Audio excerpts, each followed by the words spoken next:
teraz, mój drogi, czas wyjść na świeże powietrze, aby poczuć piękno natury.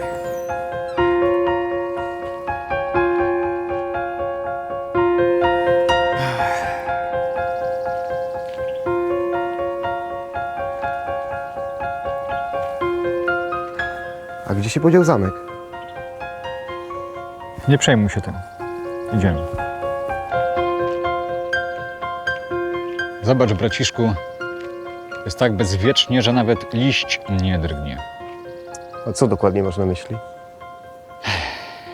Czy czujesz, aby ziemia, po której stąpasz, była w nieustannym pędzie?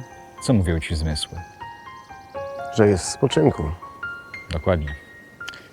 Pamiętasz słowa Arystotelesa, który rzekł, że nie trzeba udowadniać rzeczy oczywistych? Pamiętam. No właśnie. Fajnie byłoby tak wznieść się ponad zasłonę chmur, żeby ujrzeć naszą mateczkę z tak wysoka. Byłoby cudownie. Byłoby cudownie.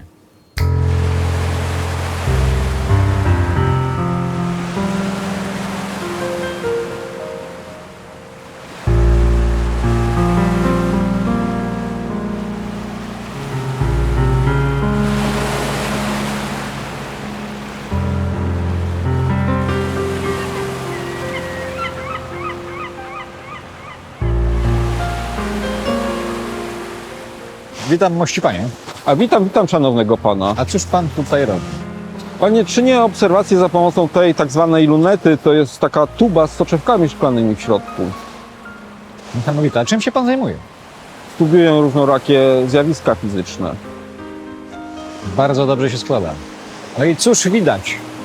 Drogi panie, gówno widać za pomocą tej lunety miernej jakości. Przydałaby się taka z szerszymi soczewkami.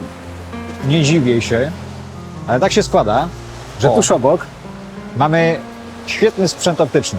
Co nie, Krzysiu? Naturalnie. Może szanowny pan pokazać? Zapraszam serdecznie. Spójrz waść okular. I cóż waść widzisz? Latarnie. Latarnie na helu.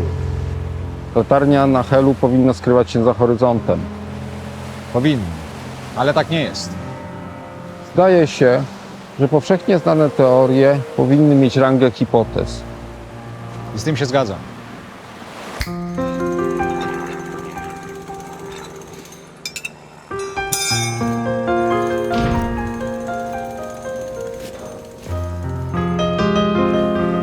Witam szanownego. Witam. Sądząc po ubiorze, jest waść pilotem. A i owszem, Mam pytanie. Latałeś kiedyś na dużych wysokościach? naturalnie. Czy widziałeś kiedykolwiek krzywiznę? To zależy jak ląduje. Nie to mam na myśli. Mam na myśli, czy widziałeś kiedykolwiek krzywiznę horyzontu. Absolutnie. No właśnie. Jest szansa wejść na pokład? A nie masz lęku wysokości? Nie. To zapraszam. Dzięki wielkie.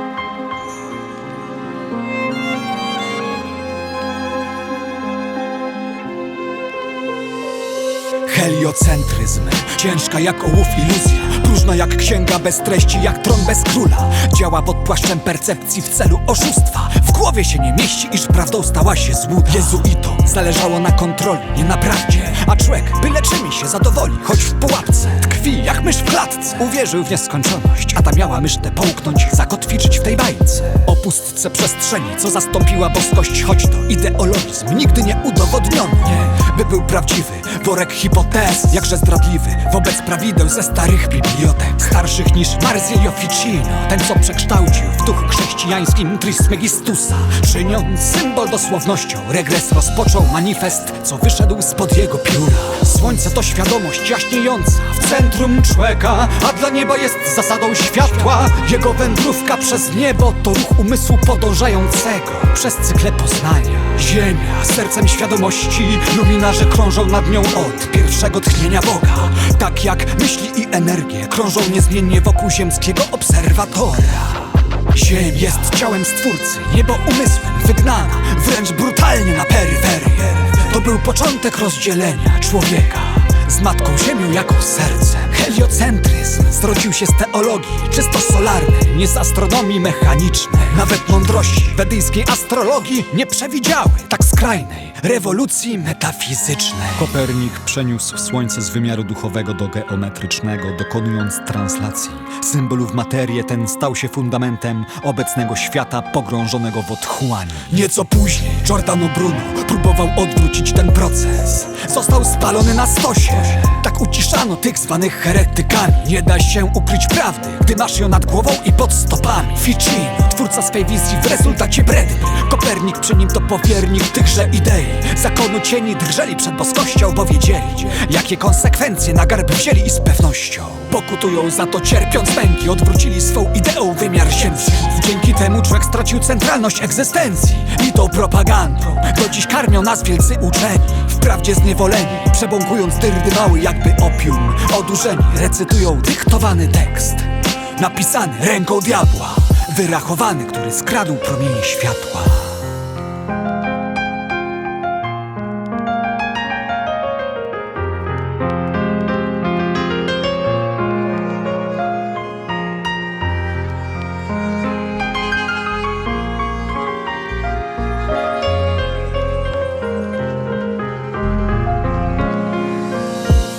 Jak iskry niezliczone powstają z ognia, tak istoty powstają z tego, co wieczne. Dusza świata biegnie po okręgu świętego koła. Ruchem jest czas, a czas ten szepcze. Przypowieść o kręgosłupie świata, o axis mundi. To na nim spoczywają światy, mój druh. Zamknięte, niczym płatki śniegu w szklanej kuli. Jej centrum jest spokojem wśród nieskończonego ruchu. Świat w pojęciu absolutnym jest istotą żywą, obdarzoną duszą i rozumem. W jego rdzeniu krąży tchnienie życia, które wraca tam, skąd wyszło. W świętym sercu, w polu zwanym torusem. Wewnątrz tego pola powstaje środkowa płaszczyzna istnienia, będąca bezwładnym planem. Siły naprzemienne się neutralizują, pozostając w spoczynku, w tak zwanym bezwładzie. Tę płaszczyznę nazywamy ziemią. Nie jest kulą, w którą ludzie wierzą, toć na bakier u nich z wiedzą. Tę płaszczyznę nazywamy domem, w którym to światło i materia osiągnęły harmonię. Akaszy pole, które Wisznu podtrzymuje niczym ziemię, obserwując wiecznie tysiącem swych oczu. Taką ma rolę, aby każdy twój ruch, tak jak wcześniej był świadectwem, śladem karmy w tym polu.